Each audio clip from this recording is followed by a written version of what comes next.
اللهم صل وسلم وبارك على سيدنا محمد. عاملين ايه؟ وحشتوني. النهارده معانا كيلو دقيق. هنعمل بيه ايه؟ هنعمل قرص الافران. طيب معايا ايه كمان؟ معايا كيس خميره اهو. تمام كده. هحط طبعا على الخميره دي كده. هحط بقى شويه سكر كده اهو. احنا هنبس السكر ده عشان ندوب الايه الخميره بتاعتنا في ميه تعتبر يعني شبه دافيه كده. تمام كده اهو. اهو. طبعا بقى السكر اللي هنا بقى ايه، هنحط ايه حوالي 3 4 معالق كده هنا في الايه في الدقيق، الحاجات الجافه بتاعتنا. بحب قوي احط ايه كيس لبن بودره، بيدعم طبعا وبيدي طعم حلو قوي للقرص دي. احنا عايزينها تبقى زي القشطه كده.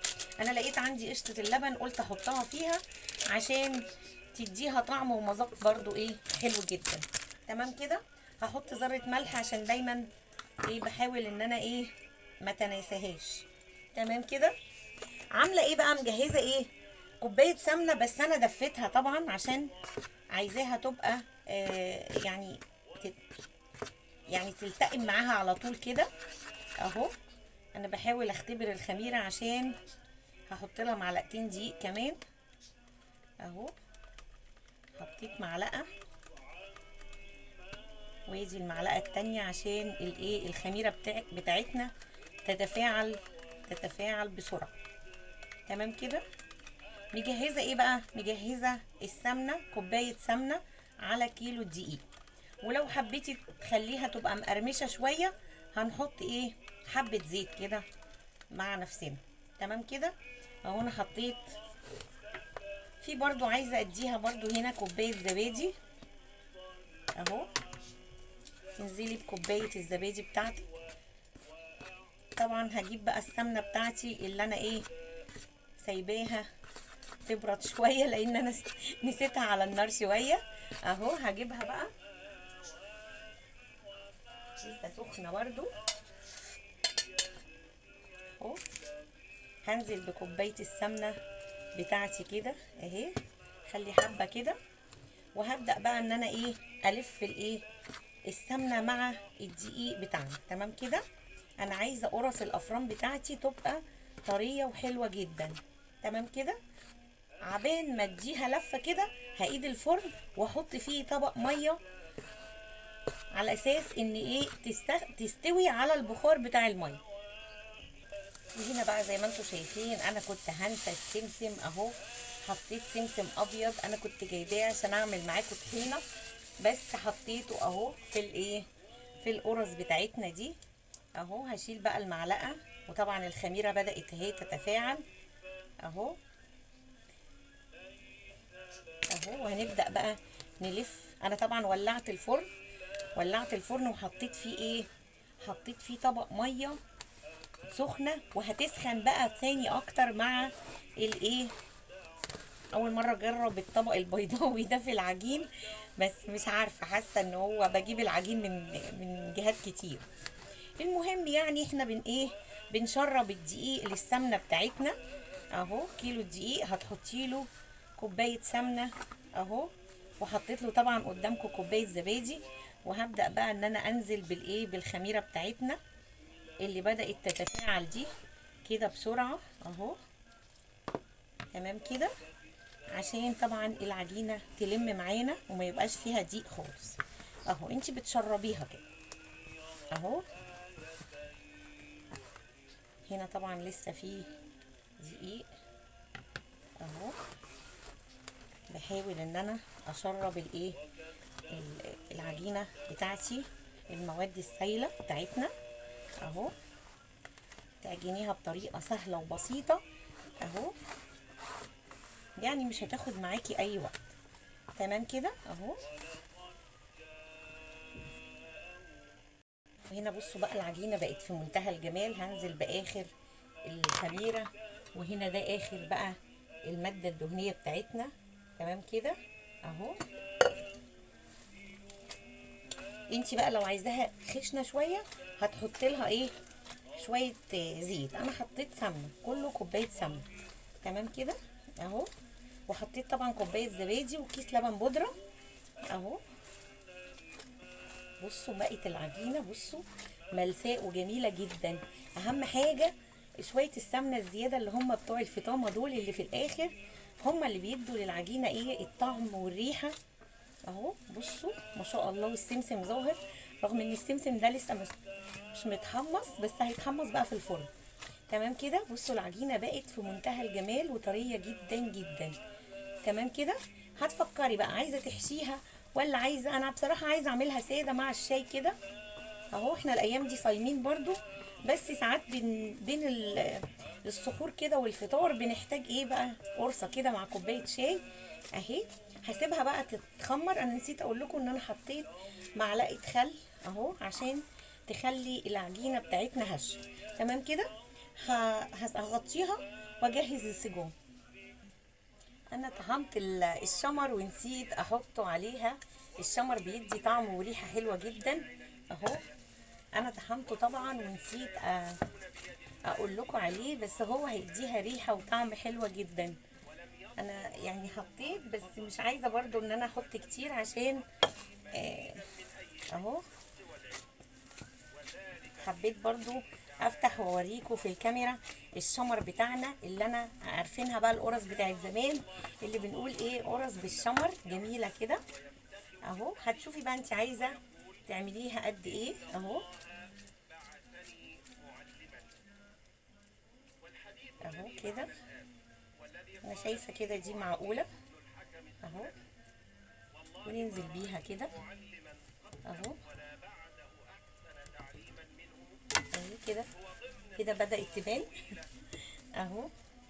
هجيب واحده كمان واعملها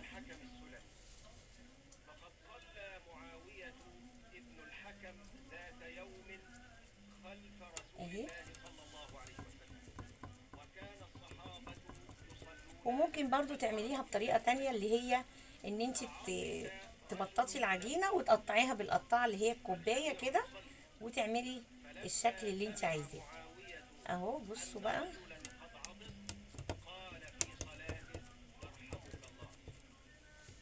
اهي القرص بتاعتنا الجميلة اهي.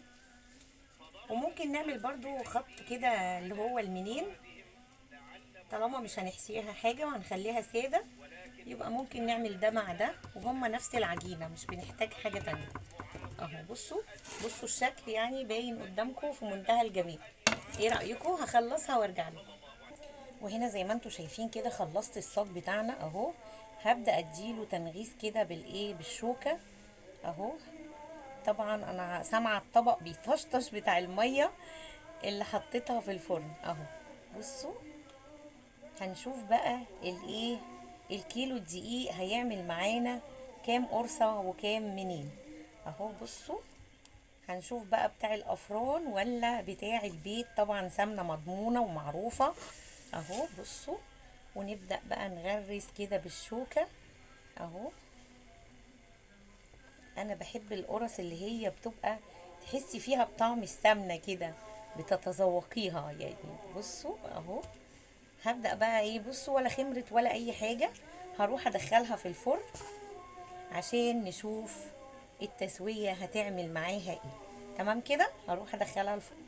وهنا دي بقى الصينية التانية برضو هنعمل فيها ايه الشكل بتاع الشوكة ده اهو. اهو وهدخلها برضو الفرن مع الصينية الاولى اللي عملناها مع بعض. وهنا طبعا انا حطيت 4 صواني في الفرن، وادي الصاج الاخير ده. طبعا قلت هعمل بقى شكل مختلف، انا بحب الكحك بقى. بصوا شكل الكحك اللي انا نقشاه، شايفين شكله اهو. فقلت هعمل قطعة العجينة الاخيرة دي، هعملها عجينة كحك كده صغننة اهو. بصوا عملت معايا كام كحكاية اهو. كده خلصت بقى العجينة بتاعتنا، شايفين خلاص كده خلصت. ونبدأ بقى ان احنا نشكل الايه الوردات بتاعتنا اللي هي عبارة عن الكحك. هعمل معاكم واحدة تشوفوها اهو. بصوا بتبططيها كده عشان طبعا هي لسه هتاخد سوا وهتعلى تمام كده اهو. وابدا بقى النقشه بتاعتي الجميله دي اهي، بعمل شكل ورده اهو، وادي نغزه في النص كده اهو، واحده كمان اهو. بصوا، هتلفي بيها كده داير ما يدور اهو. سهله جدا، بسيطه جدا، مفيهاش اي حاجه، وبتدي شكل الورده حلوه قوي اهو. بصوا شايفين الشكل اهو، شايفين شكلها اهو. نعمل دي بقى اخر واحده، وادخل بقى الصينيه في الفرن، وننتظر بقى نطلع بالصواني بتاعتنا اهو. بصوا، نقشه بسيطه وسهله ومديه شكل جميل قوي. بصوا عن قرب حلوه قوي. هروح بقى ادخلها في الفرن وارجع لكم.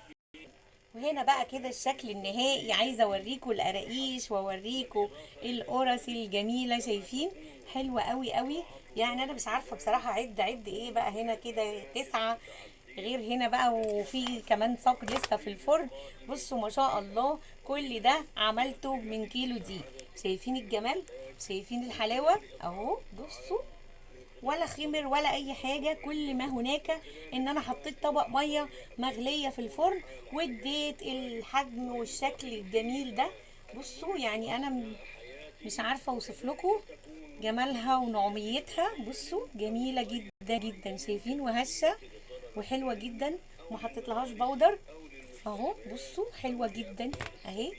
فين بقى الصاج الكحك اللي احنا عملناه اهو. بصوا ده الصاج الكحك بقى اللي عملناه الاخير ده اهو. شايفين، هو لسه يعني كان عايز شويه في الفرن كمان عشان القعر يستوي، بس حبيت اوريكم الكميه اللي عملتها من الجمال ده. كيلو دقيق وكوبايه سمنه، وقدرت اعمل الحاجات الحلوه دي. اتمنى افكاري تعجبكم وتجربوها، واشوفكم بخير في الفيديو القادم. الى اللقاء، باي باي، سلام عليكم.